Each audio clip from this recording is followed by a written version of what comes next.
Apa Gong fake? Fake apa? Kuwi lho sing dingolesi weteng kuwi lho. Fake maksude wis tok. Berarti ki masalahe ora karo Semar, saiki dipindah masalahe karo Bagong. Mergo sampeyan ngendikake sapa sing ngepalangi karepe Durna tetep dadi mungsuhe Begawan Durna. Aku sing dadi pepalang. Loh. Apa kowe wani karo aku? Lho aku tak takon, kapan aku rawani karo kowe? Aku tak takon. Wis, kapan? Wiwit Bagong Cenger lahir saka ngendi, Pak? Mbuh. Bagongnya asli sapa, Pak? Mbuh, aku ora caturan. Wiwit Bagong lahir Cenger saka wetenge Simbok. Simbok lho. Mbuh. Bagongnya karo sapa ora wedi, watone gegarane siji. Bener, wis kuwi tok. Nek aku bener, aja kok menungso. Dewa mudhun wae Bagong ora gigrik. Gong, lambene sing apik, Gong. Kok nyebut dewa barang iki lho. Wah, waduh. Mudar kowe. Ngono nek Bathara Narada apa Bathara Guru tekan kene piye? Ya ora dewa wis. Kok mulak-malik to kowe? Heeh. Aku ya ngedeg-deg ya. Wong ki menggo sumbare kok senengane medan-medeni truk. Dewa mudhun aku ora wedi. Dadi sampean ora usah gleleng. Apa rumasamu sampean nggo soto Kurawa pirang-pirang dianggep Bagong wedi karo sampean. Loh, nek ngono kowe wani karo Begawan Durna, sing wedeni awamu. Ayo, nek pancen wani karo Begawan Durna, nendi papane wong ngeter kanthi dayan. Aku manut metu Jawa. Piye? Metu Jawa. Wis tenan yakin metu Jawa? Ora getun. Goa sawat teklek ndasmu lho. Sore-sore omongane ora. Njaba golek nggon sing jembar. Ayo, Bagong kalah karo Begawan Durna. Bumi langit tanggep. Wah, iso ngalahke Begawan Durna. Sasat iso njara langit. Semar boyongan. Waton kowe iso nglangkai kuwandane Petruk. Oh.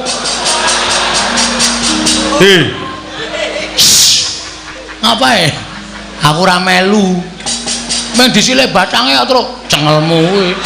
Nyilih kok batang ora. Meng sedhela gah. Nek arep sumbar ku awake dhewe. Wonten iso nglangkai batange Bagong Boyo Semar Badraya. Oh, lakon mati sing apa kowe?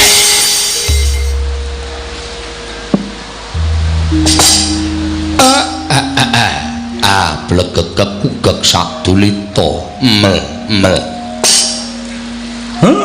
Bersasat kaya dene kejugurukan Wukir Sari kelepaning samudra madu.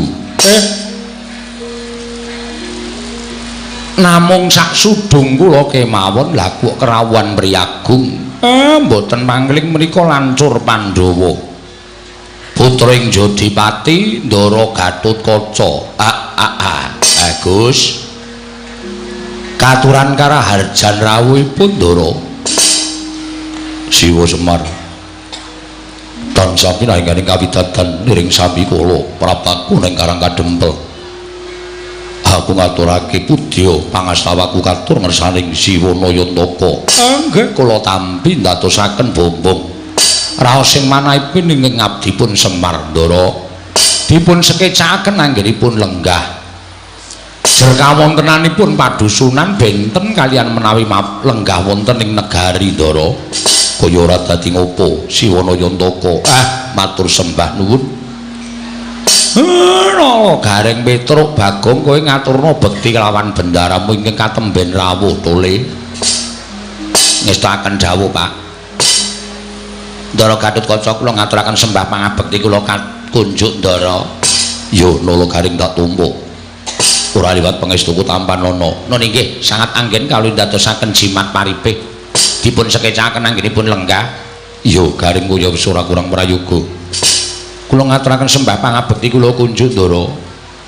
Panakawan Petruk tak tumpu pangestuku Tampanana. Nun inggih dipun sekecakaken lenggahipun nggih Tin. Iya Petruk kaya wis ora kurang prayoga. Kula ngaturaken sembah pangabekti kula kunjuk Ndara. Panakawan Bagong tak tumpu dipun sekecakaken anggenipun lenggah. Iya Bagong kaya wis ora kurang prayoga. Nun inggih sampun boten kirang prayogi anggenipun dipun lenggahaken wonten ing dalemipun bapak mriki. Iya Bagong kuwi wis ora kurang kepenak. Janur gunung kadingaren teka ndika Ndara rawuh wonten ing Karang Kadempel. Menapa dipun utus Sepunden Pandhawa?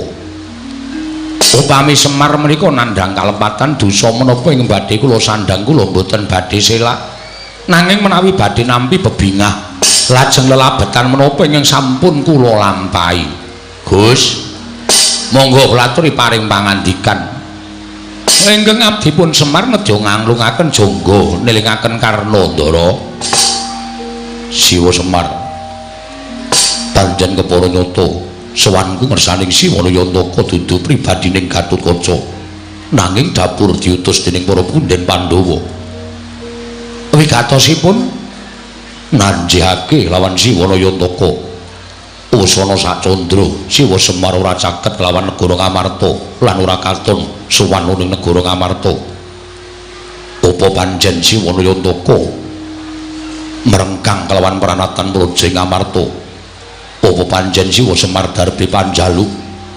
Apa panjen Siwanayantaka duwe gegayuhan kabeh mau dingendikake dening Kanjeng Prabu Darmakusuma lan Gatotkaca didhawuhi supaya ngaturake lawan Siwa Semar. Upama salah sewiji mau pancen ana ing ginebeng ana ing penggaling Siwanayantaka mrenggal ndak aturi paring dawuh mengko ing bakal matur ngersaning Kanjeng Prabu Darmakusuma. Siwa Semar Siwa Badranaya Hendra ingkang muswitarum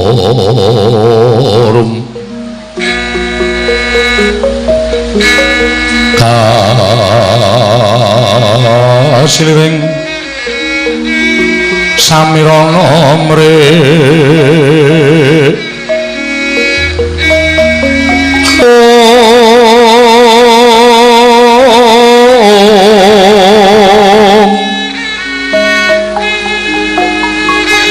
sekar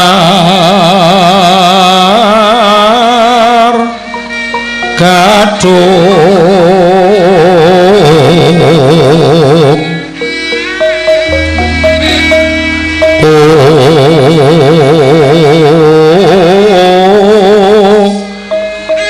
ngas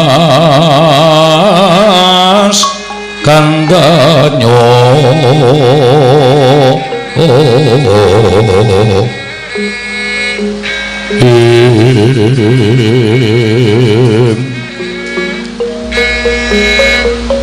maweh raras renaning driya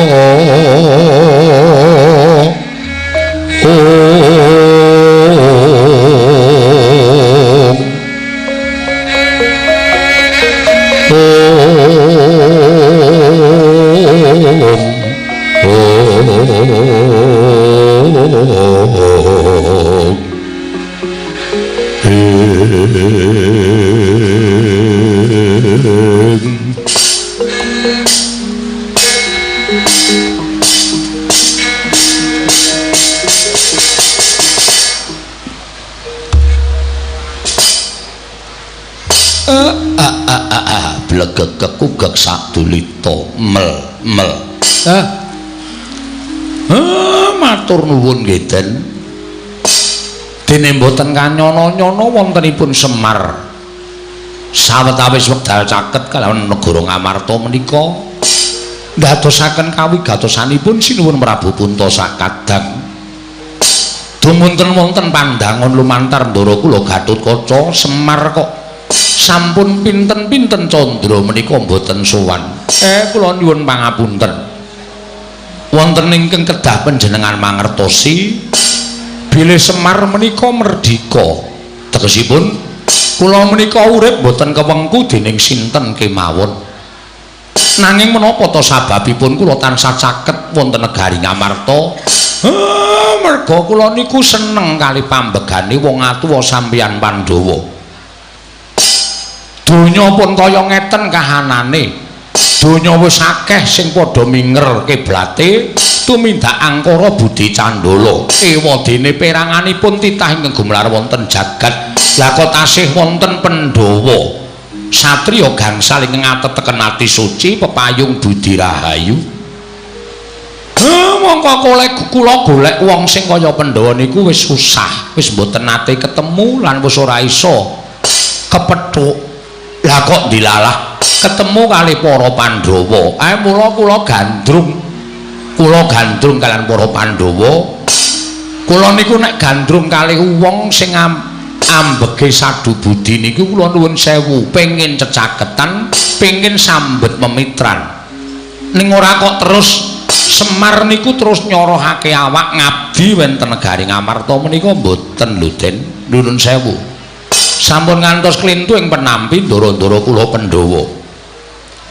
Mila menawi wonten pandangun Semar kok wis pirang-pirang sasi ora sowan menika, kula nuwun sewu, kula menika dereng dipun rengkuh dados abdi lan kula dereng nyorohaken awak kula minangka dados abdinipun para Pandhawa. Semar tasih minangka dados kami tuwaning Karang Kadempel. Mboten wonten sanesipun. Mengkono Siwa Semar nggih. Terus panjenengan paring dawuh Semar apa duwe panjaluk? Mboten. Sithik mawon kula mboten darbe panjaluk napa-napa. Kula cedhak kalih Pandhawa niku persasat kaya wis entuk kanugrahaning para Jawata.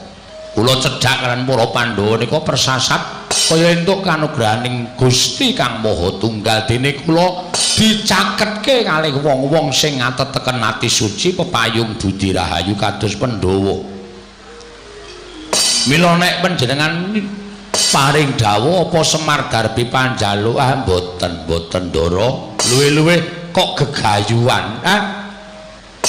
Sing ajeng kula gayo niku napa? Kula niku wong sekeng, wong ora duwe. Kula niki ming kawula, kula niki ming abdi.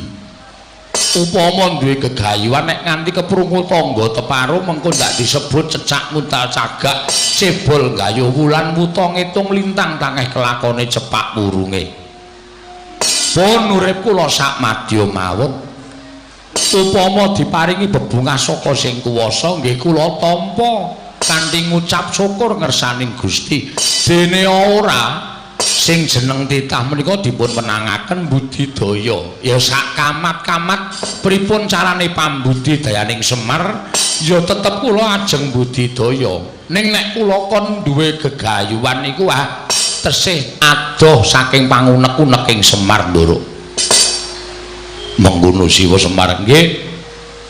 Mula sampeyan boten sah ewet pekewet napa sing didhawuhke ingkang apa ing Ngamarta sampun panjenengan ndikaaken kaliyan ingkang abdipun Semar. Upama mangke panjenengan kundur teng negara Ngamarta niku mangendikake mawon napa anane sing kula wangsuli enten mriki supados ndara-ndara kula Pandhawa ugi samire prisa. Mboten lajeng gadahi panyakra bahwa bilih Semar sampun suwita wonten negari Ngamarta menika dereng Ndara. Siwa Semar iya nggih. Niku mawon sing iso kula aturke kalih sampeyan. Wondene saklajengipun kula nyadong dawuh timbalanipun Ndara Gatotkaca. Monggo dawuhing Kanjeng Prabu Darmakusuma. Yen to Siwa Semar sagu lan keduga tak boyong dina iki bareng sak lakune Gatotkaca bakal tak sowanake marang negara Ngamarta. Iku monggo ingkang dadi kebenganing rasaku Siwana Yantaka. Mangke riyen Den.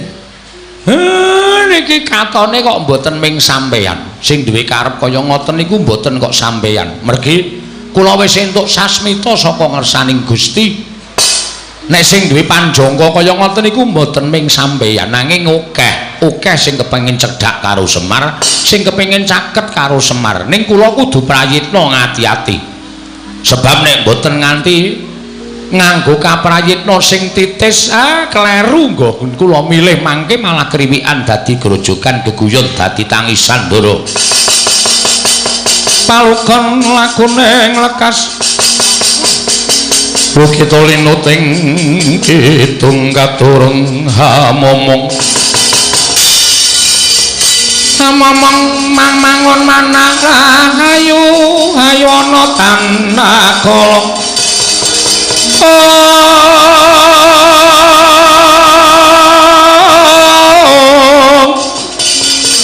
ayono tanah kolong akolong mamatu koro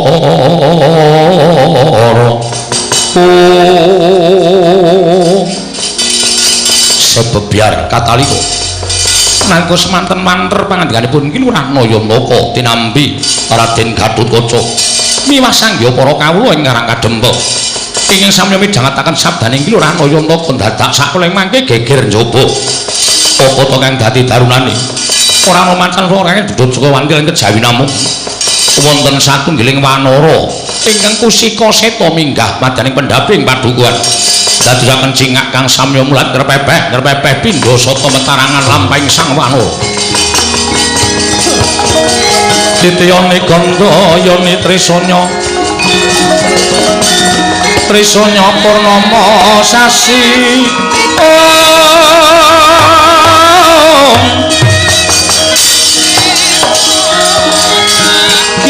kilaran nang tengah latar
Sinongwati jagat kinari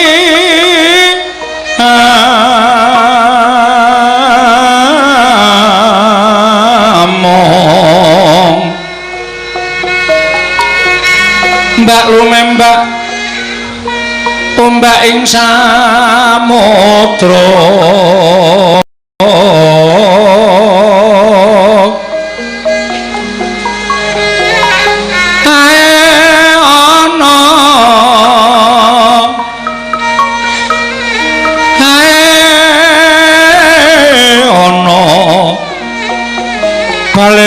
kambrang kanggeng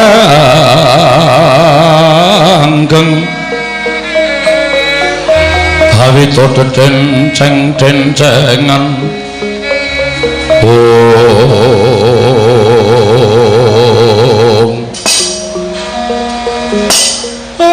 tak kira bakul kapuk munggah ning pendopo. Iki kok ana kethek putih. Mongko capet-capet aku kelingan. Aku mbiyen tau tate duwe sumitra wujuding kethek putih. Ning apa bener kowe wong wis pirang-pirang abad kepungkur nggonku srawung karo munyuk sing wulune sarwa putih memplak. Apa bener kowe sumitraku mbiyen? Nyun pangapunten Kyai. Kenging menapa paduka supe dateng kula? Aku ki takon Wangsulana dhisik. Apa kowe bener tau tate srawung karo aku? Mataun-taun srawungipun kalian Kyai Semar. Nek ngono apa kowe iki anoman? Mboten lepat kula ngabdipun anoman Kyai. Lah dalah. Lah kowe iki kok dinayi umur dawa? Inggih pangestunipun mekaten. Selama iki ket sore wis apik lho, Pak. Konjur wong tuwa iki kleru ki entuk wae. Sak suwene iki kowe urip nendi? Kula tasih wonten ing tlatah Gindi. Kula tasih nderekaken Sinuwun Prabu Rama Wijaya. Kowe Sinuwun Rama ya isih sugeng. Pangestunipun tasih Kyai. Anoman pirang puluh taun ora ketemu karo aku dangu sanget mboten pinanggih. Ki Lurah ugi nak manggih kawidadan. Slamet. Ya wis kaya ngene iki ora owah-owah kawit biyen tekan saiki ora ana bedane. Nala gareng Anoman ki lho. Wah. Anoman wis slamet, Man. Pangestunipun Kelurahan Ula Garing wilujeng bekti kula kunjuk Ki Lurah. Waduh kaya awet urip kowe. Inggih. Untumu ya isih komplit. Nggih pangestunipun tasih. Awakmu ya isih sentosa kaya ngono. Inggih Ki Lurah. Karo sapa? Piyambakan kemawon. Ora nggawa kanca-kanca munyuk, paguyuban munyuk. Mboten Ki Lurah. Sampun sami pejah sedaya. Wah, wis do mati kabeh? Sampun. Kantun kula kalian Paman Sugriwa. Waduh. Pirang-pirang ewu munyuk semonake iki do mati. Iya, mestripun sampun sami pejah. Wah, ya wis ya. Nderek bila sungkawa wae ya, Man ya. Inggih. Matur sembah sewu nuwun tanpa pepindhan. Slamet, Man. Ki Lurah Petruk menika. Wilujeng Ki Lurah bekti kula kunjuk. Ya, tak tampa pangestuku tampanana. Nuli sangat anggen kula ndadosaken jimat. Wah, maklong barang karo kowe isih urip. Tak kira wis mingkari jeneng. Pangestunipun kula tasih pinaringan yuswa panjang Ki Lurah Petruk. Syukur. Prayogakno ya, Man. Iya, sampun boten kirang prayogi. Slamet, Nyok. Nyok, wonten dawuh. Slamet wae. Pangestunipun wilujeng. Mbok sing sopan, Kong. Arep munyuk ning iki senopati. Iki satriya ora nyanyuk. Satriya ning wujude apa takono? Ayo wujude munyuk. Munyuk ya dundang nyuk ya rasa selak. Wong iki apa anane? Dundang nyuk ora gelem rasa dadi munyuk. Gugat karo sing kuwasa. Mboten Ki Lurah kula terima. Nah, ngono dadi kowe iki nglakoni uripmu ki apa anane tak undang nyuk ya, kowe manut tak undang nyet ya ora masalah. Inggih. Ha iya. Slamet. Pangestunipun Ki Lurah Bagong wilujeng. Bekti kula kunjuk. Tak tampa ta. Ora nggo kanca rombongan? Mboten. Namung piyambak mawon Ki Lurah Bagong. Wis do mati ya? Sampun. Munyuk sing raine wedhus wae kapimindo. Ayo mati pejah. Munyuk sing raine boyo kapisarobo menika ugi pejah. Munyuk sing buntute dawa banget kae cacing kanil menika ugi sampun boten wonten. Waduh. Sareane nanti aku arep ngirim sedaya mboten pejah tanpa tilas. Wah, wis cilaka tenan. Mengkari kowe. Inggih, mekaten Ki Lurah. Ayo wis ketata-tata mati. Lho. kondur kon toto mati ora. Kula menika tasih panjang umuripun. Heeh. Sugriwa isih Tasih. wah jan kae gleleng dhewe kae ketuane munyuk. Inggih. Wis gek matur karo bapak wigatene apa? Anoman ana apa? Lah kok dadi kowe sowan mongko tanpa taliwara. Kira wale-wale menapa? Sowan kula menika mboten saking pikajengan kula piyambak, namung dapur dipun utus dening pepunden kula Sang Prabu Sri Rama Wijaya. Dene wigatosipun sapengker panjenengan nilar negaring Pancawati, penggalipun Sri Prabu Rama Wijaya katingal mboten gadhahi karakat, katingal pepes bayu kang tapis pasuryanipun pendak-pendak tansah katingal rengu. Sareng kula wantunaken munjuk atur ngersanipun Sang Nata Prabu Rama Wijaya menapa ta sababipun dening gadhahi sloga ingkang kados mekaten tumuli Sang Marteng jagat paring dawuh bilih sapengker panjenengan persasat sampun mboten gadhahi kekiyatan negari Pancawati ketingal sampun kadikun catan yoni tumuli ingkang abdi nyagahaken diri pribadi kula angupaya wonten pundi lenggahipun ki Lurah Semar sampun dangu anggen kula kekalangan Malaya ngideri jagat upaya wonten pundi dunungipun Kyai Semar parandiri mboten dipun saged kula sumerapi lenggahipun Lurah Semar Badranaya nanging sareng kathah-kathah anggen kula nyuwun priksa dhateng Sang Hyang para kawula tumunten wonten kathahing para kawula ingkang sami nyebataken bilih Lurah Semar lenggah wonten ing Karang Kadempel. Lurah Semar kula aturi welas dhateng Ratu Gusti kula Sang Prabu Rama Wijaya. Mugi kepareng enggalih dinten sakmangke monggo kula dherekaken kundur wonten negaring Pancawati. Angemongi kula warga ing Pancawati kados wingi uni Kyai Semar Badranaya. Ya tak tampa omonganmu tak tampa. Ning kosek aku durung bisa menehi wangsulan kelawan kowe. Merga rasaku isih giduh. Pikirku isih bingung, isih kodeng. Merga kahanan iki lah kok dadi kaya ngene, akeh-akeh sing padha kepengin ngayunake kelawan Semar Badranaya. Ya, Anoman, ning kowe bali ora bakal bali nglenthung tegese tanpa atur saka aku. Mekaten ki Lurah. Mengko bakal ana aturku ingkang bakal kunjuk Sri Rama Wijaya supaya lega penggalihe. Aja nganti kowe mengko dinukaran dening Sang Nata ing Pancawati Senggana. Ucap kacarita nalika semanten dereng purna sami Balacana kasarupraptaning utusan saking negaring Astina nenggih Sang Tapa Begawan Durna ingkang wantun minggah wonten ing pendapi Karang Kadempel kagiat kang samya mulat Anoman malumpat sampun prapteng witing naga sari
kok aku ora ngimpi apa-apa lah kok dayoh ting jedul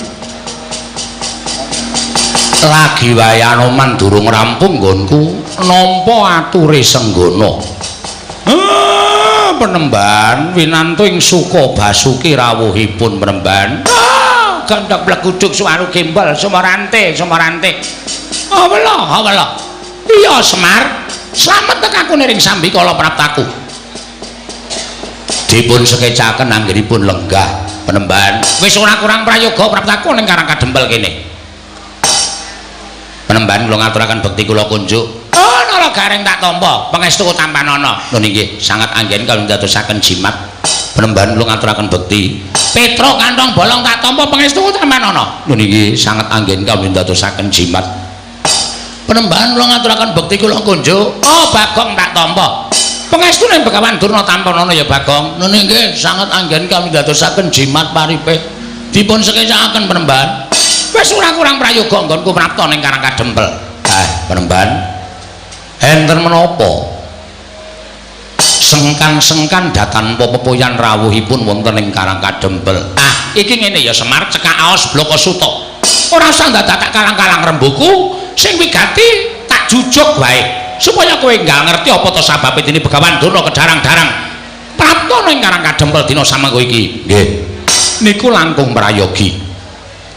Sowanku to praptaku ning Karang Kadempel iki sayekti dudu saka pribadiku dhewe. Nanging pancen aku diutus dening anak Prabu Duryudana. Yen anak Prabu Duryudana kuwi nampa sasmitaning Jawata, Ngastina lan para Kurawa bisa njayeng bawana. Satemah negara Ngastina saka kondhang Kalukengrat yen to kudu tinunggan dening Semar Badranaya.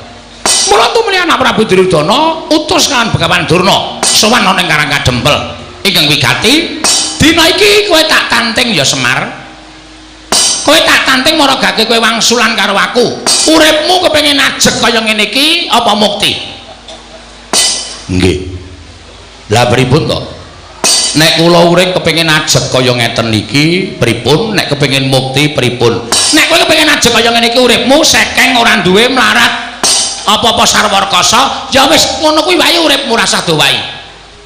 Nek yen kowe kepengin sugih, kowe kepengin duwe dadakan dina iki ayo, kowe melu aku tak boyong menyang negara Ngastina. Kowe tak boyong menyang negara Ngastina, kowe ngomong marang para Sata Kurawa, kowe manggon ning negara Ngastina sak lawase uripmu. Kowe ora usah nyambut gawe, kowe ora usah ketayalan menyang sawah, menyang Tegal. Kabeh apa sing tak butuhake bakal dicawisake dening anak Prabu Duryudana. Aja kok wujuding tangan, nadyan sandang sarta Prabeya kabeh bakal diwujudi dening anak Prabu Duryudana lan diparingi dening anak Prabu Ngastina. Lho apa ora kepenak? Iki salah sawijining cara nggo ngowahi karo uripmu lho Semar, nggo ngowahi karo uripmu. Ing atase kowe kuwi sawijining titah mongko kondhang Kalukengrat persasat jagat iki iso nyebut pusaka ingkang bisa kandha, jimat ingkang bisa ngucap kuwi mung Semar Badranaya. Ning bareng padha tekan Karang Kadempel kabeh padha mlengos. Kabeh padha ngrasani karo kowe. Ing atase Semar ki wong kondhang Kalukengrat. Lah kok omahe kaya ngene iki? Ya bener kowe duwe pendopo. Ning kok separo gendeng, separo plastik. Apa wangun kaya ngono kuwi? Nek kira-kira ora kuat gendengi, omong karo Begawan Durna, mengko tak kirim Semar. Ning ora kaya ngene iki, ora ngisini-sini. Ngono? Omahmu kaya mengene iki dimbrokke gawe sing luwih apik. Anak Prabu Duryudana saguh nyukupi, saguh menehi karo kowe apa wae sing tak butuhake mesti bakal kasembadan. Kowe nganggo nyamping saka emas ginepeng. Ayo. Dienggo jarikan, emas kok dienggo jarikan. Apa ana? Sesuk bakale ming kowe sing nganggo, ming kowe sing nganggo. Kowe suweng ya ora ming lombok nganti bosok kaya ngono kuwi. Nganggo suweng sing gedene sak kurungan jago, men kewer-kewer kupinge. Kuwi ya iso kelakon. Kowe njaluk bayar pira sedina yen kowe gelem ngomong para Sata Kurawa, bakale kowe kelakon. Mula dina iki ora usah dadak tok petung-petung. Ayo mangkat ana ing negara Ngastina, kowe ngomong marang para Sata Kurawa. Wis ngono wae Semar, sing dadi aturku marang kowe. Tak tampa ya monggo, ora ya tegese kowe wong sing ora gelem urip kepenak, wong sing ora gelem urip sing luwih saka sabarakanmu utawa kawula kiwa tekan Karang Kadempel kene.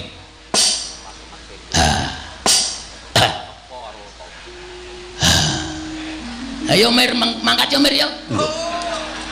Bagong kok mangkat piye to? Ketoke kaya menghanyutkan. Wis piye menjanjikan tenan lho, Tru. Tanpa neng sawah, tanpa neng Tegal dibayar. Wis duwe derajat, duwe pangkat. Ya mangkat yo. Kosek. Aja kesusu. Iki perlu dipetung ora kok jal banjur terus grusah-grusu kuwi ora apik kedadeane. Harus tak pikir apa meneh. Wong kowe iki ya urip rekoso tenan ning kene. Melu Kurawa malah merdeka wis.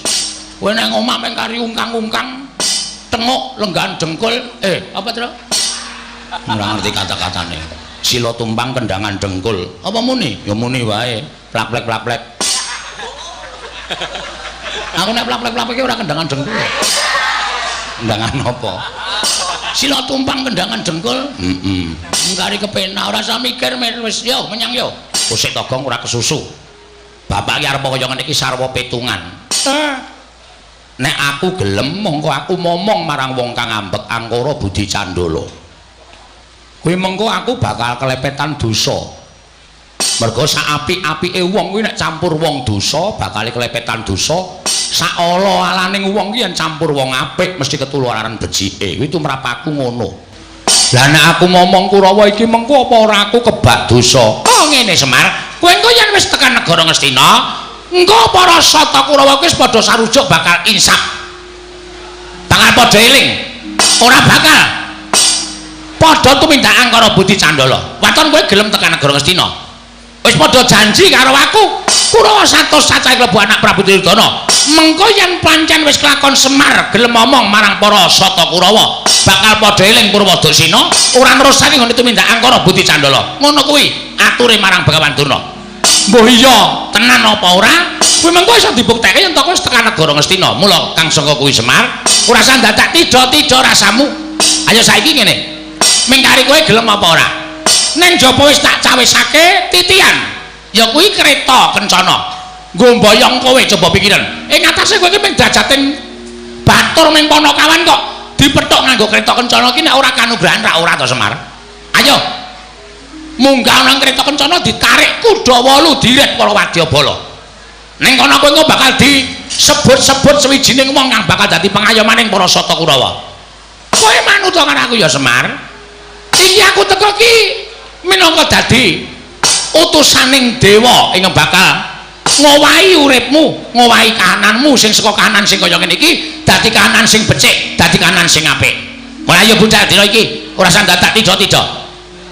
Nek wanter sabdaning anak Prabu Duryudana, Bapak Penemban Durna, menawi Semar dipun imingi-imingi utawi Semar badhe dipun paringi brana picis derajat pangkat tuen kelengganing kenginggil ewadene Semar mboten kenggo. Kula sumanggaken dhateng Jengantika Bapak Durna. Purba Wasesa kula borongaken dhateng Jengantika Bapak ing Saka 5. Ah, tegese aku wis menang murba kalawan kowe. Yen kowe ora gelem tak gawa marang negara Astina, Semar, apa kelakon? Aku nggunakake cara-cara sing kasar. Apa kelakon? Aku kudu nggunakake cara sing nalisir saka angger-angger kautaman. Yen perlu karang kadempel kene iki tak bumi angus supaya kowe gelem pindah ana negara Astina, Semar Badralaya.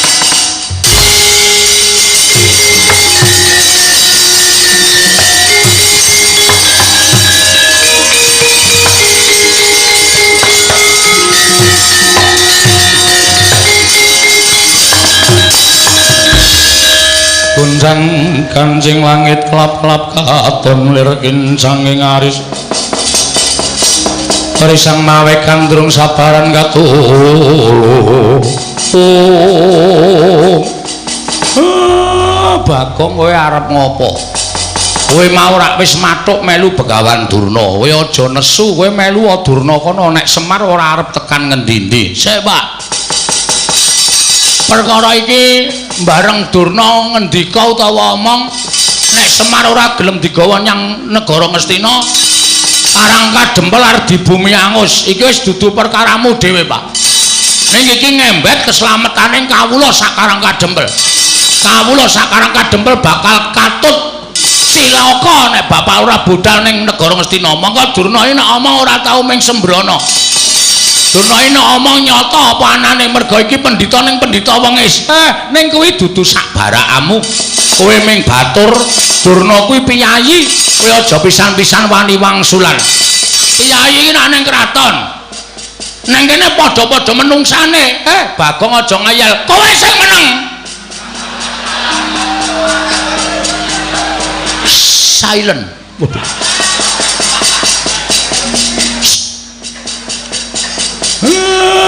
Aku ki bapakmu, aku ki anakmu. Lah iya manuta karo anak. Aja ngeyel. Iki tak rampungane. Kowe ora ana perkara karo kowe. Nek mung ngrasani sampean tok ora masalah, ora ana perkara karo sampean. Ning iki ngrasani Karang Kadempel Pak. Saploke aku dilantik dadi linmas Karang Kadempel ki. Aku ora trima nek ana wong ngrasani rusaking Karang Kadempel. Sakarepmu nek kowe dikandhani ora nggugu sakarepmu. Ala becik bener luput lakonana. Mulane kowe meneng wae. Wong tuwa ngeyel ora. Dusi sisan kowe. Bong lantil lho kowe. Wong ora apa-apa arep didusi ora. Penemban, lho iki Bagong. Heeh. Lho ora basa. Tak basanono iki ra ora ming dadine padu. Mula ora ana wong padu kok basan-basanan iki ra ana. Aku ngoko sampeyan ya ngoko. Sajake kowe rada nesu karo aku, ora mung sajake. Asline nesu. Perkara ndi sing marai kowe nesu? Kowe dadak ngrasani omongmu sing terakhir mau muni piye? Nek Semar ora gelem tak boyone negara Ngastina, Karang Kadempel tak bumi angus. Terus saiki kowe sampeyan mikir ora? Nek Karang Kadempel mang bumi angus niku sing dadi korban ora mung Semar, ning kawula sak Karang Kadempel. Sing ora ngerti kenthang kimpuling lelakon, samangsa-mangsa kathoke suwek kenthange metu. Piye, Tru?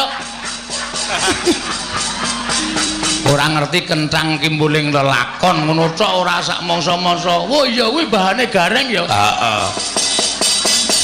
Samangsa-mangsa ora ngerti kenthang kimpuling lelakon pojok pleret teng kanan kok dadi tok sempyok aradan. Kowe ndek rasa kamanungsan ora ya, Mbah? Duwe rasa kamanungsan ora aku tak takon karo kowe. Sampeyan diutus boyong Semar, wis cukup kuwi wae rembugane, ora usah blender mrono-mrono. Ora usah bering ngulon ngecat. Rembugane Semar gelem diboyong, memang boyong ora masalah. Nek Semar ora gelem diboyong, wis adile wong takon kuwi diwangsuli. Adile wong cilik kuwi disili. Nek ora diwangsuli, ora disili, ya wis kudu nrimo. Ora terus ngamuk kaya ngono kuwi. Lho, sejati apa? Sejati ki rokok. Murah kuwi. Sejatine pancen kaya ngene iki niatku. Sapa sing bakal parangi karepku ngene bayang-boyong marang Semar Badranaya, mesti bakal tak katut ki dosane. Nek ngono aku sing arep katut ki dosane. Lho, nek pancen kowe dadi pepalanging Durna, kowe tak katut ki dosane. Fake. Apa kong fake? Fake ki apa? Kuwi lho sing dingolesi weteng kuwi lho. Fake ki maksude wis tok. Berarti ki masalahe ora karo Semar, saiki dipindah masalahe karo Bagong. Mergo sampeyan ngendikake sapa sing ngepalangi karepe Durna, tetep dadi mungsuhe Begawan Durna. Aku sing dadi pepalang. Lho, apa kowe wani karo aku? Lho aku tak takon, kapan aku rawani karo kowe? Aku tak takon. Wis, kapan? Wiwit Bagong Cenger lahir saka ngendi, Pak? Mbuh. Bagongnya asli sapa, Pak? Mbuh, aku ora caturan. Wiwit Bagong lahir Cenger saka wetenge Simbok. Simbok sapa? Mbuh. Bagongnya karo sapa ora wedi, watone gegarane siji. Bener, wis kuwi tok. Nek aku bener, aja kok menungso. Dewa mudhun wae Bagong ora gigrik. Gong, lambene sing apik, Gong. Kok nyebut dewa barang iki lho. Wah, waduh.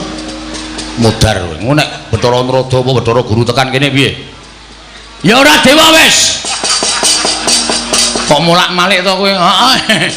Aku ya ngedeg-deg ya. Wong ki menggo sumbare kok senengane medan-medeni truk. Dewa mudun aku ora wedi dadi sampean rasa gleleng. Apa rumasamu sampean nggo soto Kurawa pirang-pirang dianggep Bagong wedi karo sampean. Loh, nek ngono kowe wani karo Bagantuna, sing wedeni awamu. Ayo, nek pancen kowe wani karo Bagantuna, endi papane wong neter kanthi dayan. Aku manut, metu Jawa. Piye? Metu Jawa. Wis tenan yakin metu Jawa? Ora getun. Goa sawat teklek ndasmu lho. Sore-sore omongane ora. Njaba golek nggon sing jembar. Ayo, Bagong kalah karo Begawan Durna. Bumi langit tanggep. Oh, iso ngalahke Begawan Durna. Sasat iso njara langit. Semar boyongan. Waton kowe iso nglangkai kuwandane Petruk. Oh.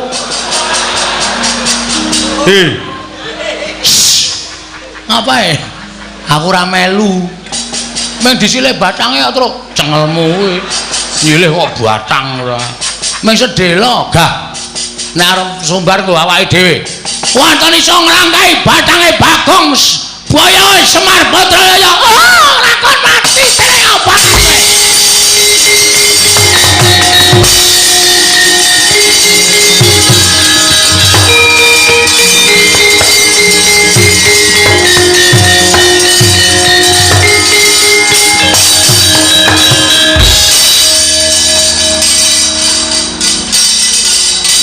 Ngapa Emir? Pak, mbok Pak Gong. Hah? Mbok Pak iki bapakmu. Wong bapake tak undang semere senenge ra Jawa-Jawa. Ngapa Emir? Bayi jane ndek utek ora to? Kowe lha gedene semene kok ora ndek utek. Apa anggapmu semene iki isine susu ya ora mungkin, Pak. Sawangre. Kowe iki ngerti ora? Durna kae nggawa Kurawa. Ngerti. Aku ngerti kok tok tantang. Aja kendel. Aku iki catur kendel kok. Aku wis ngerti nek Durna wani langap-langap. Le omongan ki mesti nggawa Kurawa. Ora nggawa Kurawa ora mungkin Durna wani kaya ngono. Lah nek Kurawa ngroyok karang kadempel, lho. Tandinge sing arep nandingi. Oh iya, Truk. Moh. Truk, moh. Biasane wae perang lho, Tru. Ora, wis ora arep perang aku kesel. Gareng kae. Hah? Gareng. Gareng yo awake ora petha kok kon perang. Matane kira. Sikile becik, tangane cekot. Aku nek cara Semar nang ndek anak gareng tak tekak wingi-wingi. Isen-isenke, bentuke seramutu.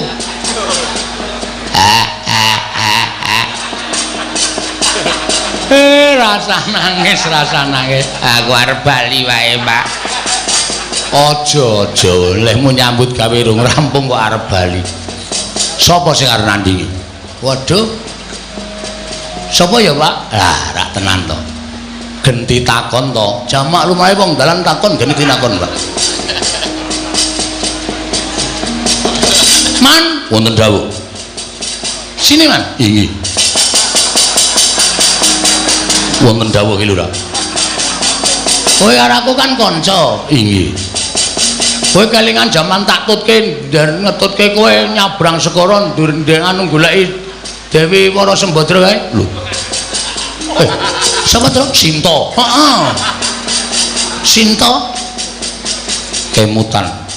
Ketemu karo buta cangkeme amba banget. Halo. Degya kala togok udu. Wil katak sini. Kelingan ta kowe? Kemutan. Sapa sing ngandani kowe nek kowe ning jero wetenge buta? Sapa? Petruk. Wo.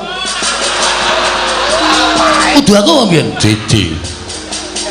Terus zaman kowe arep diserbu prajurit ngaleng kok, sapa sing ngandani? Ki Lurah Nala Gareng. Aku ngandani apa ya mbiyen, Mas? Panjenengan boten ngandani napa-napa, minggandul ngalor ngidul mangan melu mangan. Apa-apa kon bayari. Kowe keluwihanku ning kono kowe. Nek ora ana aku, apa isih? Apa mesti ora bakal suda sangumu, ya ta? Nggih. Man, wonten dawuh. Aku ki anake Semar. Semar ki bapakku. Semar arep dibebeda karo Begawan Durna. Arep diboyong sarana peksa. Aku tak takon karo kowe. Kowe isih tresna karo bapak ora? Tasih kula kaliyan Ki Lurah Semar menika tresna sanget. Nek Semar lara, Kula tentu ngraosaken sakit. nek Semar mati, Kula kecalan. nek ana sing arep mateni Semar, Kula mboten trima. hei, Kurawa arep boyong Semar. Arep mateni Semar, arep mateni kawula Karang Kadempel. Piye kowe kira-kira wani ra musuh Kurawa? Rung tepung to? Dereng. Engko tak kenalke sik. Bar kuwi terus dijotosi. Oh nggih, ngestaken dawuh. Sago. Sagah. Ada jalan keluar. Ya. Tenang wae. Wis Pak, tentrem. Tentreme ngopo? Sing arep mungsuh Kurawa Anoman. Senggana mbok ya wis mboten napa-napa Ki Lurah, mboten napa-napa. Kula menika menawi kedah males kesaenanipun kula Semar menika nyawa kula aturaken dereng saged sak traju lan sak bobot. Bila menawi wonten tiyang ingkang badhe damel geger Karang Kadempel kula ingkang sagah betengi. Ora sah ben Bagong wae nggo pengajaran. Wis ana sing sago kok ora sah. Pak pendem tenan wae. Senani meneh aku. Wah, anggere lara ora tak suntikke kowe yakin nengke wae nganti mbathang gong. Karo wong tuwa kok kaya ngono wae. Mengkel ya. Wis ana jalan keluar kok ora sah.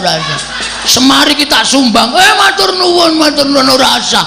Terus engko ora urung ngundang aku gong golekno silian. Nah. Mumet aku ki. Iya. Wes kendramu mangan. Nyuwun dipalilahipun Semar Kakang Semar Badranaya. Aku minangka wakiling Semar Badranaya.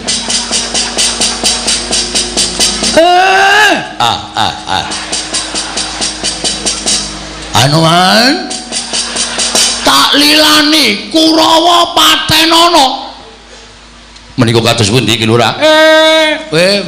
Muni awe meneh. Wis ta meneng ta? Nek kowe engko omong wae dadi wong apik ora gelem nampa kabecikane wong liya. Iki aku sing ngrekoso gelut.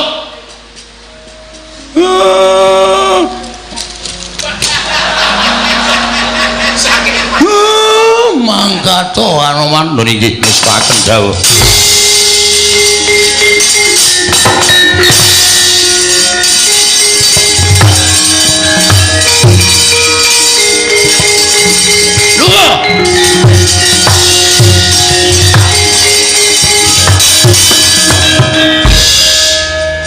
Mbok mbiyen lahir dipateni wae, Pak.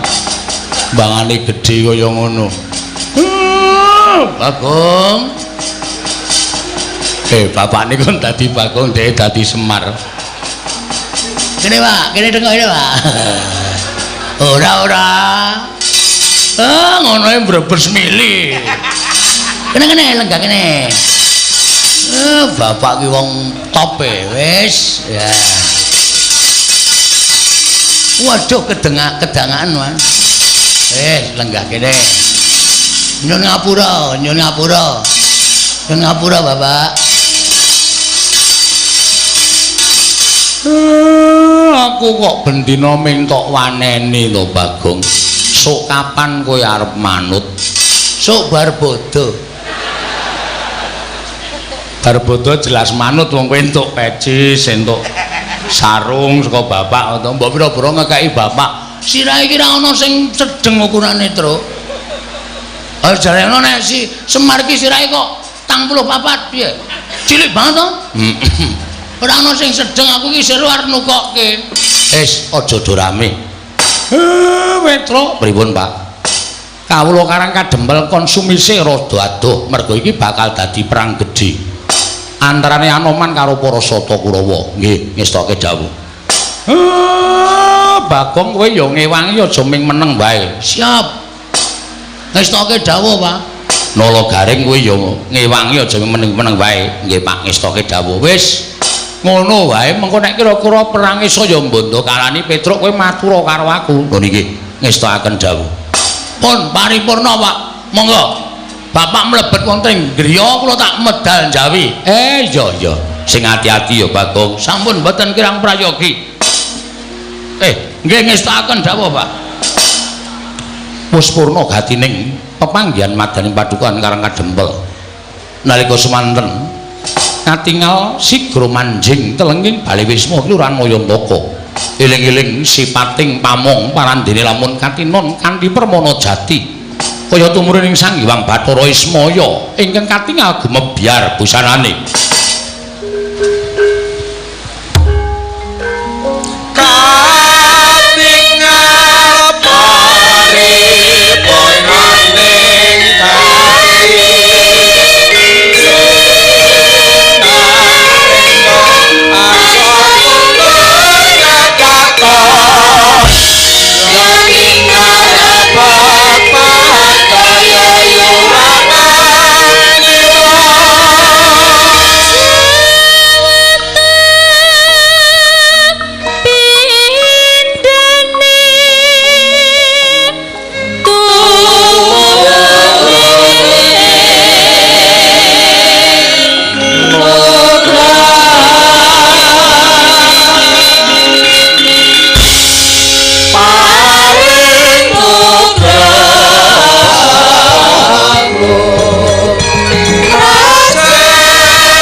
Sukma sinukmaya winayo ing sepi sumimpen telenging kalbu pambukaning parana tarlen saking liyep layaping aluyup pindha pesating sumbena sumusuping rasa jati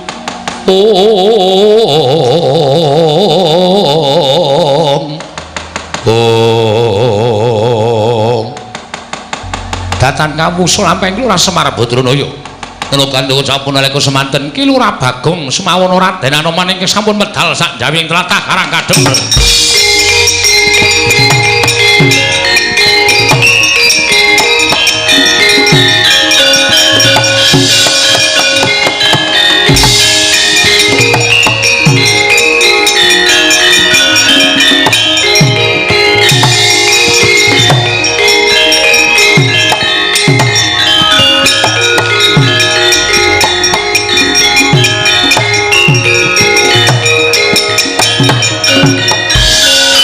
Carian putra lamun ngawekasan Yeka wisanggeni maya Wisnu Pratena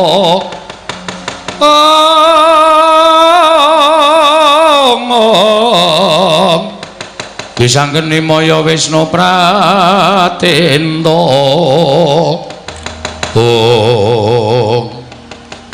Tata lho Man. Piye? Rombongan Kurawa ketoke wis nyedak saya nyedak. Begawan Durna pancen bener ngendikane Bapak. Nek Durna wani drangap-drangap ucape ngono ae mesti nggawa Kurawa. Yo, cedhake yo. Iya, istaken dawuh. Ki Lurah Bagong sampun tumut-tumut mangke mindak risak araganipun. Cekaping ngabdipun Anoman. Weh, ya ora ngono, ora iki desaku nek aku ora melu-melu kok ndak dukani karo Bapak. Inggih, Ki Lurah Bagong.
Tuti lamun katututan lamun mangsa prawira diktaya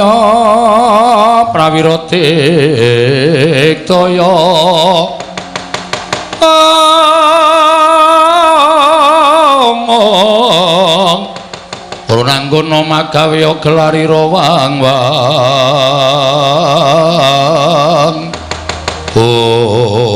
wah sajae pancen wis pentas meguru anyar Bagong wani napaki kridaning para sata Kurawa. Ndara Kartomarma. Iya, dasar Purnyata. Ayo bapakmu entuk boyong ning Ngastina apa ora? Nek ora entuk aja kelakon dosa. Bumi angus karang kadempel. Mangke riyen, Mas. Nek sampean ajeng boyong bapak niku rembuge perkara Durna karo bapak wau kula wis menggaris bawahi. Kula ora arep melu-melu. Ning gandeng Durna ngucap nek arep gawe bumi angus karang kadempel niki masalah sing tak anggap dadi tok sumbering perkara. Lho, tok sumbering perkara piye? Tok sumbering perkara dadi gegeran kaya ngeten iki. Mula aja nganti gawe gegeran kowe mundur. Mundur piye? Bapakno wenehno aku. Nek bapak mboten purun diboyong, karang kadempel tak bumi angus. Lah niki kula ora mbelani sapa-sapa ning kula mbelani karang kadempel. Ora sandadak kanthi pawadan kowe mbelani karang kadempel. Ning sing wigati kowe nggondheli bapakmu tak boyong ning Ngastina. Upama tak gondheli kowe arep apa? Lho, ora basa karo aku. Aku kuwi kadang nata kowe mung batur ora basa. Basa ya gelut ora ya gelut, percuma. Nggo ngapa kula dadak basa karo sampean? Wani karo aku. Apamu sing tak wedeni? Ora minggat kene merganing patimu. Dibantangane ana mak. Wah, setan iki. Man, wonten dawuh. Kowe iki standby ning kono. Nun, kowe iki standby ning kono. Standby menika menapa? Maksudku kowe siap ning kono, kene iki wis mempenge. Malah nang kene mangani kacang-kacang dipepe. Nggih. Rene, nggih ngestaken dawuh Lurah. Malah dene arep mbelani. Lho. Gawa munyuk barang. Arep babar ledek munyuk kowe. Aja ngawur. Iki arep munyuk ning satriya e. Ngerti ora? Tau maca buku urung kowe? Anoman Gembong Mangleawan ya iki. Lho. Anoman sing kondang kawenang-wenang. Ah, mulane kowe aja waton iso terus nantang karo Bagong.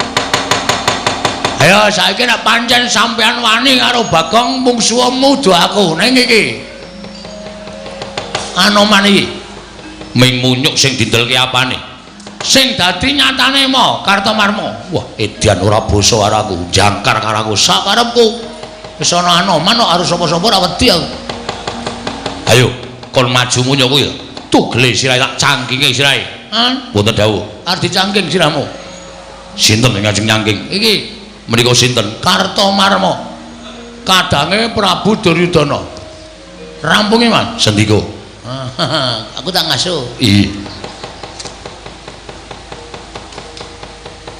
Nang gelas kae es teh sapa? Ngen kula. Tak ombe ya? Iya. Munyuk kok tuku es teh iki cara ngendi? Iki apa sing jeneng Anoman? Ya dasar Puranyata. Ora kukut barisanmu aja takon dosa. Kelakon aku yang bakal ngrampungi para Sata Kurawa maju sangat tebak dadamu ini marganing matimu Anoman.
Petruk barang melu perang we nglabuhi desa ya Mas. Ayo. Kula ora mundur. Mungsuhe Petruk kanthong bolong pecah siramu. Mangsa piye? Mati. Mati. Hot.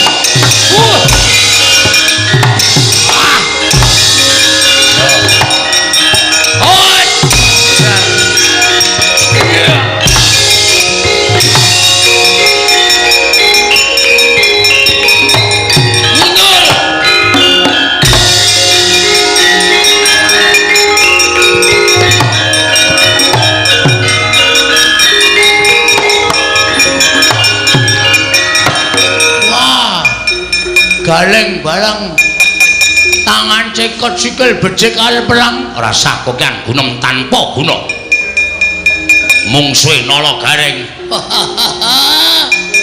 sumbalmu kaya ya ayo sing dadi nyatane pecah siramu nya wedian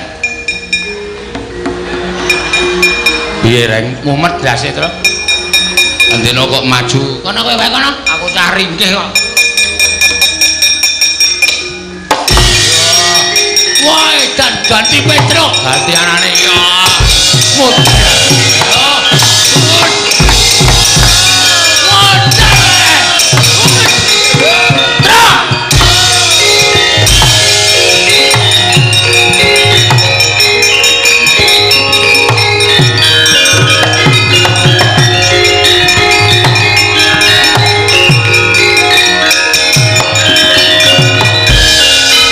Dur Anoman ngamuk, Ponokawan ngamuk, Petro yo ngamuk. Bagong yo tunggal dene melu Jata Sikura wae dan. Iki kanca mundur, delik rasa melu apa delik. Cilaka kan? Cilaka piye? Wangsul mawon kula samboyong Semal Badralaya mbangane Kurawa lemuk. Ulame Anoman sing maju enten pabalatan ning Petruk Galeng Bagong kabeh maju selempak. Nggo wangsul Semar urung diboyong. Lah samboyong Cemal. Cemal ora iso diboyong, boyong kakane Cemal togok. Nggo. Kulawa mesti uripe ayem tentrem. Kersaning anak Prabu Duryudana sing diboyong Semar dudu kok togok kuwi rasa dadak ngowahi pernatan. Mundur nek pancen ora gelem maju mundur. Kula pun ele-ele lho Man, wis rasa to elek iki. Niku tenan nyemelangi nek kula pun ngandani kalau sampeyan wis jadi sampeyan ulang gugu monggo. Nek nganti sampeyan kunangan Galeng Petruk Bagong lemuk wis ora kajen dadi patih. Dur, Nur. Nek ora kowe ora rampung-rampung Dur. Kula, maju. Ponokawan rampung ana. Wah. Nggih. Ora ketang alon-alon kok rampungane Man. Maju aja kaya bocah cilik nggih, Pak.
Petruk Ndara Dursasana ya mriki ajeng napa nglabrak wong-wong karang kadempel klebu kowe lebu Garing klebu Bagong Anoman sing tok ndelke dadi betenge bapakmu acur-cur kuandane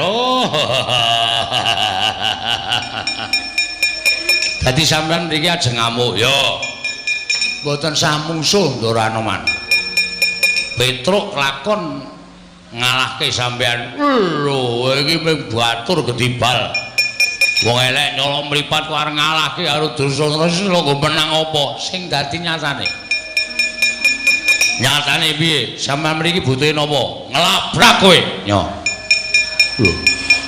Ngopo iki? Lho, sampeyan mriki ajeng napa? Ngelabrak kowe. Nyo. Lho ra penak to? Rasa dadak kok kaya omongan tiwas kok kaya omongan halo kok antil pisan gletak sampean isin. Ya ora? Oh iya. Lah mula nyo nek ajeng ngantem ngantem. Nek nganti Petruk mangantem mati, sampean kari mateni Gareng kari mateni Bagong. Bagong mangantem mati, Gareng mangantem mati, ming kari mateni Anoman. Lho penak to? Anoman mangajar mati, boyong bapak. Pun nggih, ini jame mepet, yuk guys. Ayo. Modar tenan kowe. Pun malah alhamdulillah sampean sok mateni karo Petro urip ya men doyak-oyak utang guys. Yo. Pecah siramu. Mang pecah nek iso. Mati dening aku. Iso. Mesti mati nek pecah. Pecah kok ora mati tenan medeni ora. Ya guys. Ambiar kowe. Ha iso. Didi kempot barang ditokke ayo guys. Biar. Mburi. Lho iki ora apa-apa to. Lho genah isih wutuh kok kon apa-apa ki piye? Yo. Biar. Gondodo. Yo, wah edan sesek pecah jantungmu. Oke, silakan. Nah. Pun sirah empun, cengel empun, dada empun, wis. Nek cara satriya gentenan. Usung ngomong gentenan sapa? Wong aku mentok kon ngantem kok. Weh, sampean ora isin po diprisani piye akeh. Pangeran Pati ngantemi batur sak penake dhewe kok dibalas kok ora gelem nek cara kula isin. Nek cara kula wirang. Yo, ajake. Buri, yo. Padha-padha ampuhe. Dodo, yo. Dodo. Wah, ya kemedunen. Waduh, Petro, waduh. Waduh, edan. Dodo, gesuk ngapunten, baleni. Dodo ya tro mak tusuk. Ora apa-apa, rame. Nyo, pecah.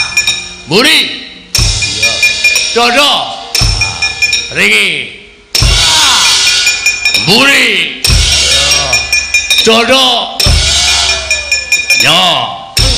Ngene iki perang ora kokean polah ning Temonjo. Dodo. Sirah. Sirah. Iya iki wis dikeke.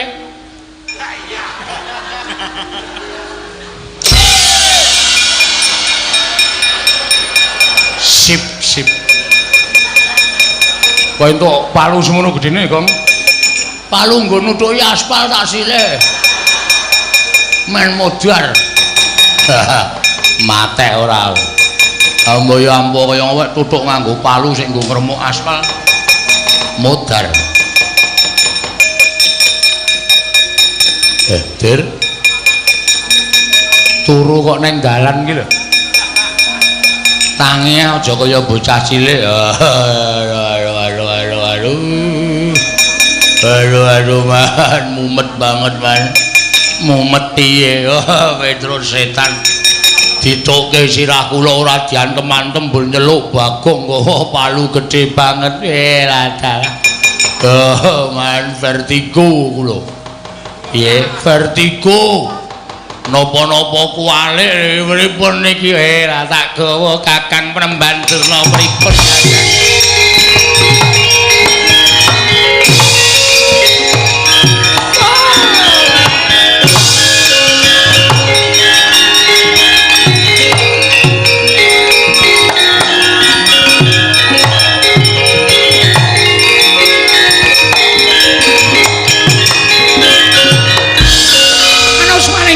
Sukertane baru iblis lanat.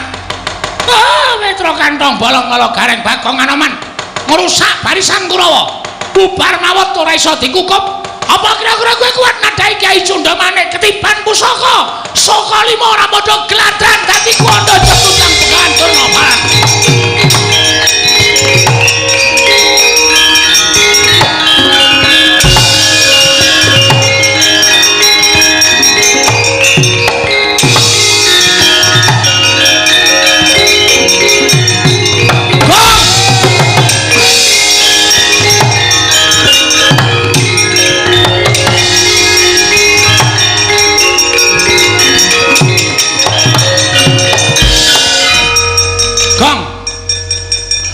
ngendi? Rada mlayu mungsuh Begawan Durna ming gawa pusaka murup sak obor.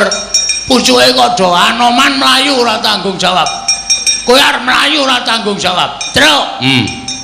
Mbelani wong tuwa iku kudu tata nyawa. Kadepane, kowe ngerti ora? Ora. Ngono tak kandhani. Durna gawa pusaka. Ora wedi aku. Pusaka kae ampuh. Tamake Gunung Jugruk Segara Asat. Nek ming kowe karo aku nyunyuk Cundha Manik mudhar kabeh. Terus mlayu wae. Padul karo bapak. Aku wis nantang Durna terus, wis ngerti nek kowe sing nantang Durna ning nganggo hitungan wong gelut ora waton. Ora okol ning nganggo akal. Nek kowe ming ngokol tok ngethuke Cundha Manik mati tenan. Semen. Wis semen. Truk rasa wedi wong urip sing dinteni apa? Tak pethoke Begawan Durna.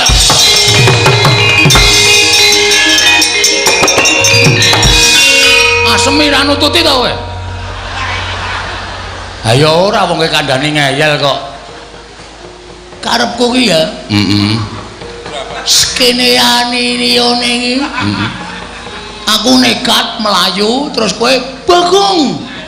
Ngoyak aku tok candhet meneh gong. Aja kaya ngono. Aku tresno karo kowe. Ha dramatike nang kene iki, Tru. Adegane nang kene iki. Wah, wis ora masuk. Arek arep maju-maju aku tak padul bapak. Oh iya tak padul bapak. Aku tak omong karo bapak nek durung nggo pusaka. Aku ya omong nek bapak nek durung nggo pusaka. Aku ngomong ngetutke, padul bapak, ora maju, mudhar tenan. Akhirnya sadar, ket mau. Aku mau melayu nek ora tututi aku menggok perapatan kono liwat desa baline ne bapak kok. Ora dupak raimu mudhar kowe. Wis ayo wadul bapak. Yo.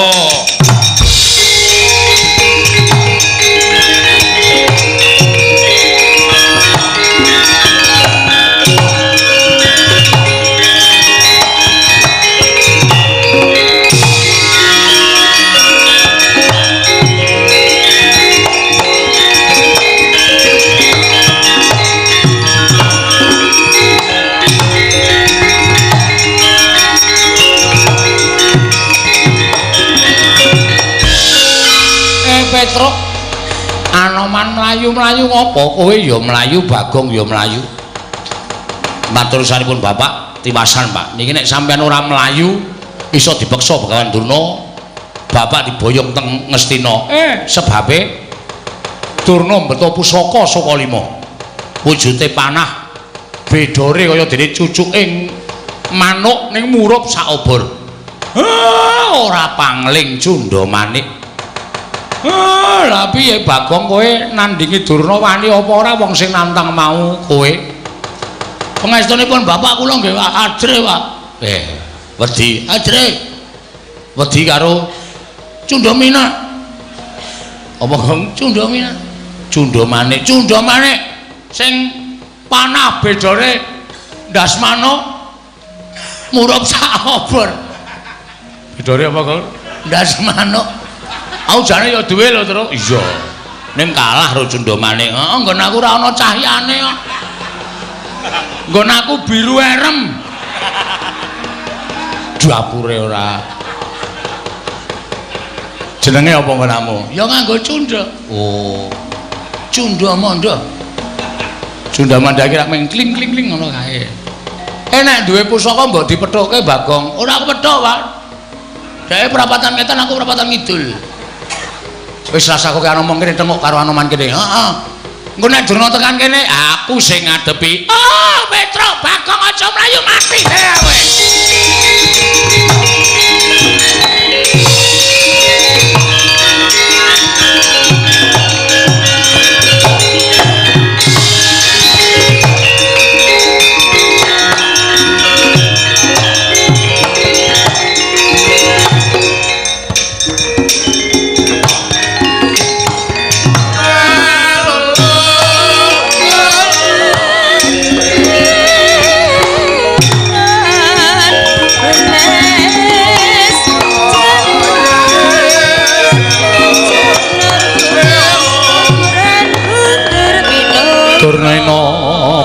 linganira lumajaring ratri linenggak jangganira kapisanan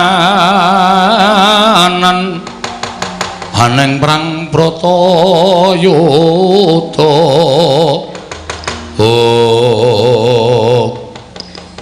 ayo aja padha ndelik ning mburine Semar kene sing kira-kira mau nantang karo Begawan Durasapa sing nantang karo Begawan Durasapa ngaku bareng aku mligo Kyai Cundamane padha ning mburine Semar padha wedi karo aku ayo sing cangkeme ombo banget kae kono ngomong kene sampluki iki wonengen kowe lho kok dunekke tak incem mbok anggere Cundamane ora digawa plinceng sirahe muni apa kowe mau muni apa Gong muni maksud ngono arep mbok sabar penemban sabar Semar mangsa ditak-itak martabating Begawan Durna terus kowe ngidak-idak martabate Durna kudu martabat wo tak kira martabat mane ditak-itak mbok dipangan ora menengo sik terus karep sampean pripun pokoke kowe tak boyong menyang Durastina nggih kula purun lho kowe gelem nggih purun ning wonten syarate apa Semar kowe matura kowe butuh brana picis kowe butuh derajat pangkat mesti bakal tak wujuti waton kowe matur karo aku matura sing cetha syarate apa kula kepengin sinten mawon saged kula eloni kula suwitani waton saged ngaturaken Sekar Tunjung Seta nggih nek sampeyan iso ngaturake Sekar Tunjung Seta enten ngarepan kula esuk iso ngaturake sore kula boyong teng Astina sore sampeyan iso ngaturake Sekar Tunjung Seta esuk kula mang boyong teng negara Astina lole kentos lalu gembol manyor-manyor juning dungkul wana dadi alas dadi ana Sekar Tunjung Seta iso disebut tegese gumelar ning jagat nyaluk pamit tak golekane Semar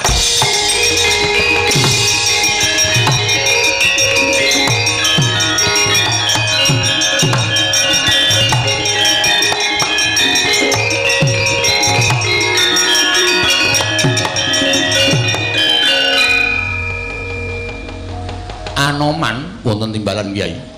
Ngopo kowe? Menapa kula nggih kedah ngaturaken menapa sampun paduka ngendikaaken Semar ora kena banci ndemban siladan. Matur sinuwun Prabu Rama Wijaya, nek iso ngaturake Sekar Tunjung Seta aku mesti sowan ning Pancawati. Terwaca dawuh panjenenganipun Kyai Semar kula nyuwun pamit wangsul dhateng Pancawati. Iya sing ati-ati sungkemku katur sinuwun Rama Wijaya beri istaken dawuh. Kilura Petruk nyuwun pamit. Hati-hati yo manah ngaturke panuwun. Nggih. Wis bantu karo Karang Kadempel. Nggih. Dawah sami-sami Kilura. Kilura Bagong kula nyuwun pamit. Hati-hati yo, Nyok. Nggih. Kowe bali rene ora? Nggih, kula tentu wangsul mriki menawi pikantuk Sekar Tunjung Seta. Tak anti-anti sak praptamu Anoman. Aku kapang karo kowe. Nggih. Kapang. Wong ora ngerti basa senengane omongane terus mbok ora plak-plek terus kowe iki nek angel iki terus anarkis wis ya wis ben ora wis ndang bali ana iki istaken dawuh iya Anoman sing ati-ati ya aja kaya bocah cilik iki istaken dawuh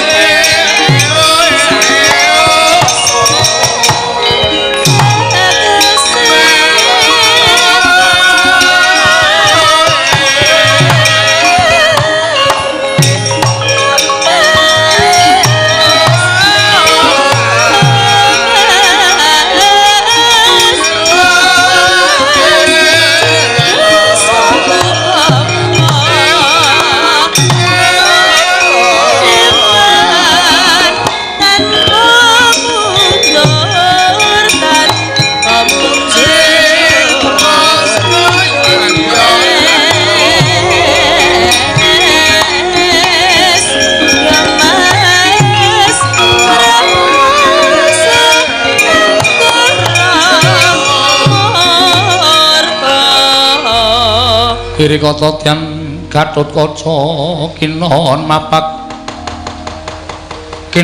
Karkasuta Tegapira Kresna Parta maneher saktinira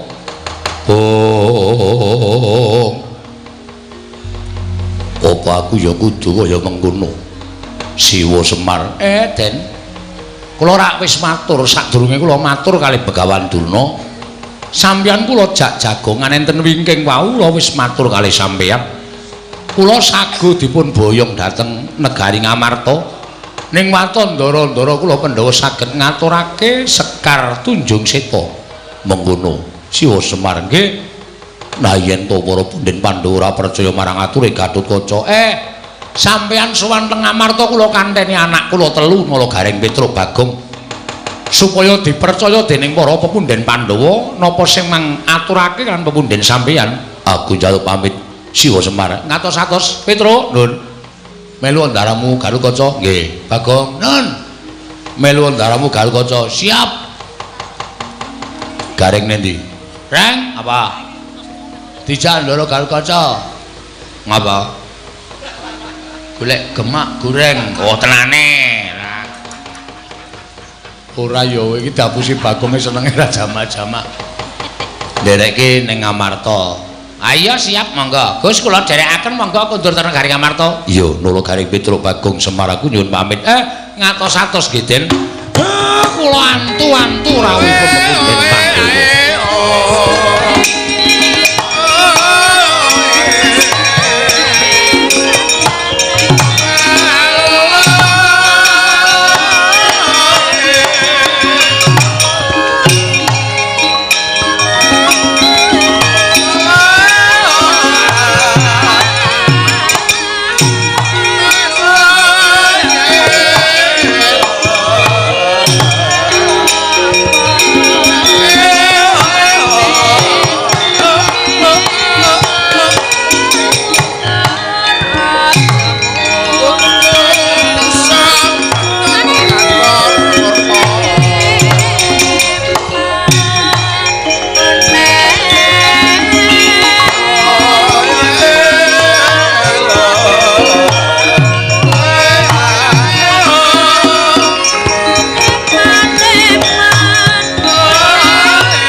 Datang kawusa mapan muntur ing Karang Kadempa Nara Gatotkaca.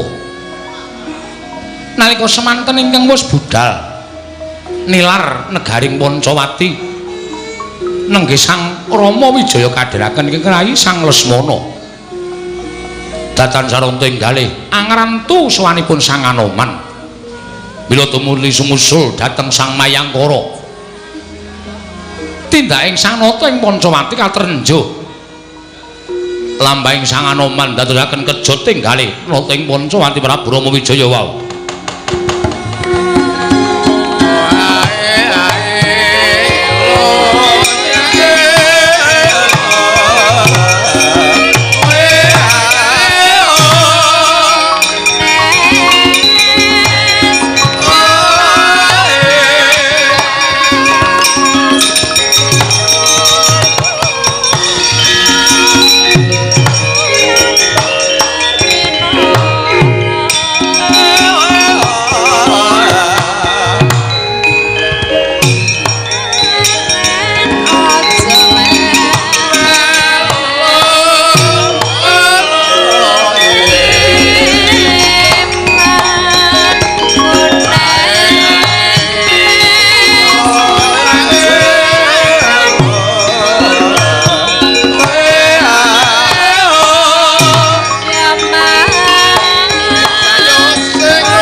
Nalendra Martatama manggiat kurda kota kaping riksa kang pinarwasa ira wang-wang nun sewu sing nuwun ngantos kejut raos sing manahipun ing abdipun Anoman dene dereng ngantos kula prapteng wonten ing gisiking inggih menika tanah Hindi. Lah kok paduka sampun malah pinanggih wonten ing papan mriki diwaji senggana kula wonten timbalan persasat kaya ngenteni sileming palwa gabus kumambang ing Sila Kresna nggonku ngrantu kelawan sowanmu nalika sira ndak utus paya ngupaya menyang endi lenggahing Kyai Semar tumuli panjenengan ingsun nganti kelawan kadang ingsun Lesmana ingkang wigati mung kepengin sumusul menyang endi papan ning si senggana nggone pinanggih kelawan Kakang Semar. Berkamaestu paduka kula sampun pinanggih kaliyan Kakang Semar. Banjur menyang endi lenggahing Kyai Nayantaka mapan wonten ing tanah Jawi, pernahipun wonten ing Karangkadempel. Sedaya panjenenganipun sinuwun Prabu Pancawati sampun kula aturaken. Nanging mugi andadosna ing kawuningan jebul wonten neruba ingkang dipun suwun dening Kyai Semar. Pepanggil ingkang disuwun dening Kyai Semar wujude apa? Anoman. Mboten sanes Gusti kula ingkang sinuwun ing Pancawati menawi kedugi saged ngaturaken wujudipun Sekar Tunjung Seta. Kyai Semar badhe wangsul dhateng negaring Pancawati lan momong dhateng kula warga paduka Gusti kula ingkang sinuwun. Wujude apa? Sekar Tunjung Seta sinuwun.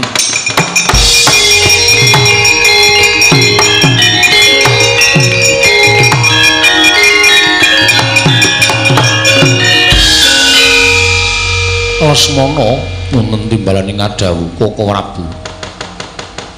Nadyan wusuh ing nggonipun Kakang Gumelarana ing Janaloka. Lagi sepisan iki wanuh tetembungan Sekar Tunjung Seta, Yayi. Aja wedi kangelat. Siadi dhisik ana laku ngupadya menyang endi dunung ing Sekar Tunjung Seta. Aja pati-pati ngadhep kelawan pun Kakang lamun siadi ora boyong wujuding Sekar Tunjung Seta. Prasta dawuh paduka Kanjeng Koko Prabu Kliranana kula nyuwun pamit sing ati-ati aja kaya bocah cilik Lesmana.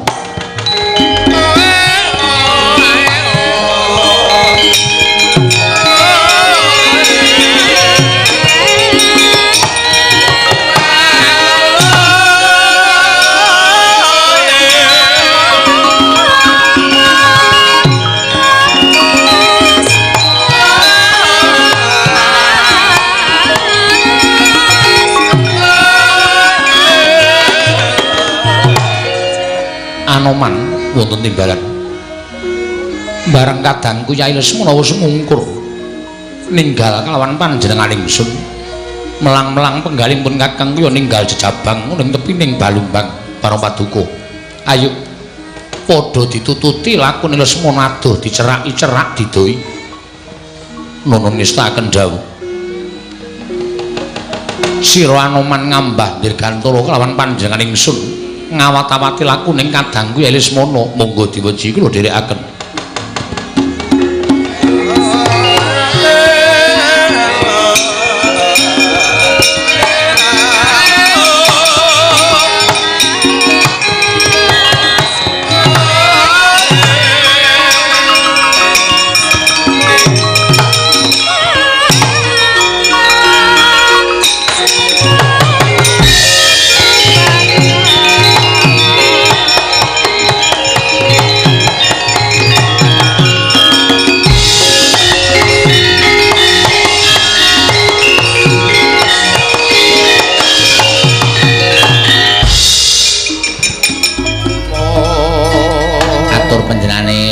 Bapak Haji Purwanto. Ya, muga-muga kanthi sinom parijata kuwi iso dadi srana panjenengane sehat, Truk. Sing dikarepe ya ngono. Uga penyanyi Raka Mas Rio Condra sing ning dalem selalu streaming. Nek cedhak mesti mresani ning saka kadohan. Iya. Matur sembah nuwun ya Reng.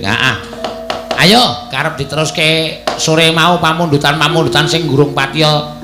Sing lah urung kok urung pati ya. Sing urung diaturake terus. Iya. Kowe kok meneng wae ngopo to, Gong? Kok atiku susah ngopo ya, Tru? Hah? Atiku kok susah ya. Gareng ketoke seneng apa ya seneng kok. Aku ki tak gawe seneng kok angel ya. Mbah, ayo. Mbok menawa kuwi ana pralambita sing elek. Mbok sik apik terus cangkeme. Kowe iki karo dulur kok kaya ngono. Ora ya ming ati susah ki kegawa apa kowe mas kok omah ditangisi anakmu. Ora. Tangisi bojomu. Bendina. Bendina piye maksude? Nek tak kei idit ya mesti nangis deh. Ha iya. Ya dinehi kong kuwi kaya lair karo kayaning batin kuwi ya diparingi. Mesti ning kok tetep ora seneng ya aku atiku. Ya wis ora apa-apa wis. Gareng wae sing nembang. Heeh. Aku tak ngrungokke wae kok. Delok apa-apa kok kaya katon memeng ta aku iki, Tru. Oh, lah dan kowe iki biasane sing sok seneng delok sego. Ora seneng aku. Bojoku ngliwete tak tendang iki mau. Oh, to. Heeh. Ya ndelok panganan. Ora seneng aku apa-apa ndelok apa-apa ketok sedih. Ndelok duit. Seneng. Oh. Aku jenenge ora sedih ora. Ning pancen ra ndidit, ra ndeyak. Tak tonyo. Kok padake kaya ora ndidit, ra ndidit. Udu iki serius, Tru. Oh iya. Iki mau ana transferan terus saka endi? Saka bank. Heeh. Saka penggemar sing lumantar streaming ditransfer lumantar ya kuwi ATM. Ya. Ingkang masuk ana ing rekeninge presiden ki mau wis WA karo aku. Wonten sing transfer Pak tenggen rekening kula nyuwun lagu Jenang Gula. Weh lah dalah, kaget aku terus. Lho sing apik ora ngono kok weh lah dalah. Iki sing kepareng nampa transferan Mbak Tiwi. Oh iya. Lagune Jenang Gendel, Jenang Gula. Jenang Gula, pelok barang Jenang Gula. Ya. Ayo wi. Jumeneng. Iki ya ana sing kepareng ngersake saking Tri Lestari wonten Hongkong. Nyuwun tembang kangen. Oh iya. Kowe lah sing dijaluk ya Mbak Ana Pertiwi. Oh iya. Sampun transfer wonten rekeningipun Mas Indra ingkang nyepeng streaming. Oh iya. Kagem Mbak Tiwi 150 127. Wah, dadak nganggo 2000-an reng. 300 kok ya. Senengane arep dilong-longi ora.